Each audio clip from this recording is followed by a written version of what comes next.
Olá, pessoal! Sejam muito bem-vindos a mais um Chavruta Chats. Para quem não sabe, a pronúncia é Havruta. Bom, hoje a gente vai conversar sobre um tema super especial, aquele Shabat que acontece num dos períodos mais intensos de todo o calendário judaico, bem ali entre Rosh Hashanah e Yom Kippur. É um Shabat que tem dois nomes e um significado, olha, muito profundo. Vamos juntos entender o que faz dele um dia tão poderoso. Então, esse Shabat é conhecido como Shabat Shuvah e também como Shabat Teshuvah. À primeira vista pode parecer a mesma coisa, né? Shuvah vem da primeira palavra da Haftarah, que é a leitura dos profetas, que diz Shuvah Israel, ou seja, retorna, ó Israel. Já Teshuvah é a palavra que a gente costuma traduzir como arrependimento. Mas olha só que interessante, é justamente na diferença entre retorno e arrependimento que está o pulo do gato para a gente entender a profundidade desse período. Para a gente sacar a importância do Shabbat Shuvah, primeiro a gente precisa localizar ele no tempo. Ele acontece bem no meio dos chamados 10 dias de arrependimento, que é aquela janela de tempo que se abre com o som do shofar em Rosh Hashanah e só se fecha no toque final lá em Yom Kippur. É um período de um julgamento intenso, claro, mas também de uma oportunidade espiritual gigantesca. Esses 10 dias são chamados de Yamin Noraim, os dias temíveis. E quando a gente fala temíveis, não é no sentido de ter medo, não. É mais um sentimento de reverência, sabe? É um tempo em que, segundo a nossa tradição, Deus está mais próximo, julgando a humanidade. E o mais importante, a atmosfera espiritual está, digamos, mais propícia para a mudança. Maimônides dizia que, embora o arrependimento seja sempre bem-vindo, nesses dias ele é mais fácil. É como se o próprio ambiente nos ajudasse a enxergar nossos erros e a ter força para corrigi-los. E essa citação de Maimônides, nossa, ela é simplesmente perfeita para esse momento. A gente vive tão obcecado com o futuro, né? Com o que vai acontecer amanhã. Mas os Yamin Noraim nos convidam a fazer o exato oposto. Para um pouquinho e olha para trás. Olha para o nosso ontem. Porque são as nossas ações do passado que, no fim das contas, constroem o nosso amanhã. O ponto crucial é esse. Corrigir o passado é o que garante um futuro bom. E para a gente entender bem essa ideia de urgência, de uma janela de tempo que não fica aberta para sempre, os nossos sábios contavam uma parábola muito poderosa. É uma alegoria que torna essa ideia de prazo espiritual bem mais concreta, bem mais fácil de pegar. Vamos ver como essa história funciona. A história começa assim.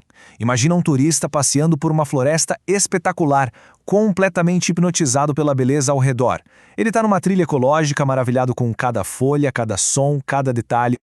E conforme o sol começa a baixar no horizonte, os guardas da floresta se aproximam dele com um aviso bem claro e amigável. Olha, tem um albergue aqui perto e é fundamental você chegar lá antes de escurecer, porque, por segurança, as portas se fecham e ninguém pode ficar na floresta durante a noite. Agora, a parte mais interessante é a reação dele. Tão entretido com tudo aquilo, ele subestima completamente o aviso.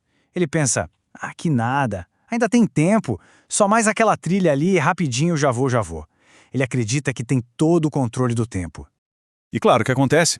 A noite cai, e cai com tudo.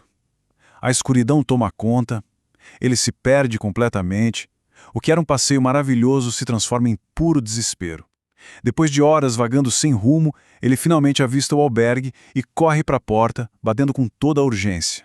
A resposta que ele ouve do outro lado é dura, final. O guarda diz, Senhor, as regras são claras. O albergue fica aberto até o pôr do sol. Depois disso, a porta não se abre para mais ninguém. O tempo dele tinha acabado.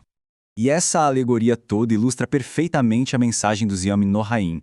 É como se Deus estivesse nos dizendo, venham, o albergue está aberto, estou aqui pertinho de vocês. Mas a porta não fica aberta indefinidamente. O pôr do sol nessa história é o fim do Yom Kippur. A parábola é um chamado muito poderoso. O momento de retornar é agora, enquanto a porta ainda está aberta. E antes da gente continuar, só um recadinho rápido. Se essa nossa conversa está fazendo sentido, que tal se conectar mais com a gente? Os links para o nosso Instagram, Telegram e WhatsApp estão todos aqui na descrição. Para quem está acompanhando pelo YouTube, aquela força de sempre é muito bem-vinda. Se inscreve no canal, ativa o sininho para não perder nada e, por favor, deixe um comentário. Isso ajuda demais o nosso trabalho a chegar para mais gente.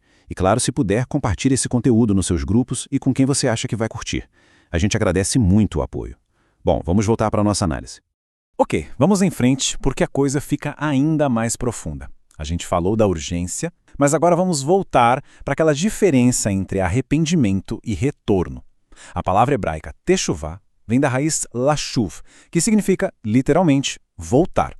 Então é um movimento de volta a um ponto de origem, e isso, gente, é muito mais profundo do que simplesmente se arrepender de um erro. O rabino Joseph Soloveitchik, que foi um dos maiores pensadores do século XX, definiu a redenção de uma forma que eu acho lindíssima. Ele disse que redenção é o retorno da periferia da existência de alguém para o seu centro. Pensa só nisso. Ao longo da vida, a gente vai se afastando do nosso eu essencial, daquela pessoa que a gente realmente quer ser. A gente vai para a periferia. Techuvá é essa jornada de volta para casa, para o nosso próprio centro. E essa ideia de retorno ganha uma dimensão, incrivelmente pessoal e comovente na perspectiva do rabino Doron Pérez. O filho dele, Daniel, foi um soldado que caiu em serviço e o seu corpo ainda não foi retornado para casa para um enterro. Então, para ele, o conceito de retorno não é nada abstrato, é uma realidade diária, multifacetada e muito, muito dolorosa. É a partir dessa experiência de vida tão forte que o rabino Pérez articula a Techuvá em 3 dimensões. A primeira é o retorno pessoal, essa jornada para a gente voltar a ser a pessoa que a gente aspira a ser, alinhada com nossos valores. A segunda é o retorno espiritual, a reconexão com Deus, com o nosso propósito maior na vida. E a terceira, que é fascinante, é o retorno nacional, o retorno físico do povo judeu à sua terra ancestral, a Israel, que na visão dele dá totalmente ligado ao retorno espiritual. Então, quando a gente junta todas essas peças, a urgência da parábola da porta fechada e essa profundidade toda das múltiplas dimensões do retorno, a gente começa a ter uma imagem muito mais completa, muito mais rica do que é de fato o Shabbat Teshuvah. O ponto central, portanto, é que esse Shabat não é só sobre fazer uma listinha de erros e pedir perdão. É um convite para uma jornada de retorno. Um retorno ao nosso centro pessoal, à nossa essência. Um retorno à nossa fé, para a gente se reconectar com algo maior que nós mesmos. E um retorno à nossa comunidade, ao nosso povo e à nossa história coletiva.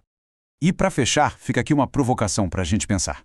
Neste período tão poderoso de introspecção entre Rosh Hashanah e Yom Kippur, o que a palavra retornar significa de verdade para cada um de nós, aqui e agora? Para onde eu preciso voltar? Fica aí a reflexão. Muito obrigado pela companhia em mais este Chavruca Chats.